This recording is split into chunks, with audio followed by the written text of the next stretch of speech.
Bom, números racionais então.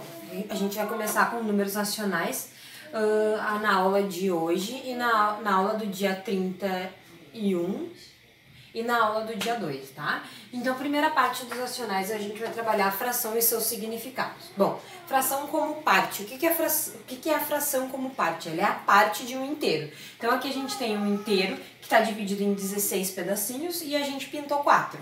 Então, a gente vai pegar 4 de 16. Essa fração aqui, ela pode ser simplificada. É a mesma coisa que 1/4. Fração como razão, então, a razão entre 4 e 16, razão, tá, nada mais é que uma fração. Então, a razão de 4 e 16 é 4 sobre 16.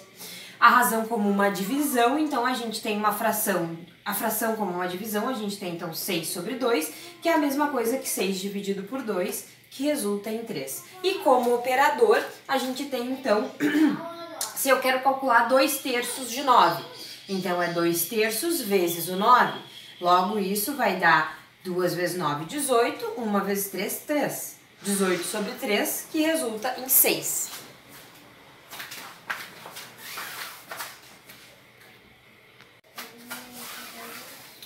Bom, números racionais, então, forma fracionária, forma decimal e porcentagem, tá?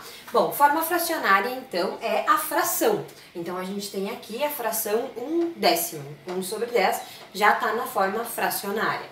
Forma decimal, então, é quando a gente tem número com vírgula, tá? Números decimais. E forma de porcentagem é quando a gente tem o símbolozinho de porcento. Bom, o que acontece aqui? Todos esses dois números aqui, ó, eles podem ser transformados em fração.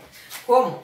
Então, a gente vai copiar o número sem a vírgula e vai analisar quantas casas tem depois da vírgula. Temos 3. Se tem 3 casas, então, quando a gente for dividir aqui, ó, vão ir 3 zeros. Se for 2 casas, 2 zeros. Uma casa, 1 zero, tá?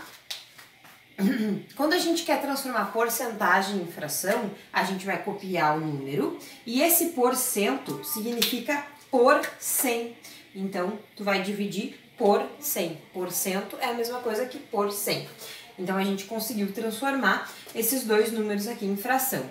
A gente chama de número racional todo número que pode ser escrito na forma de fração.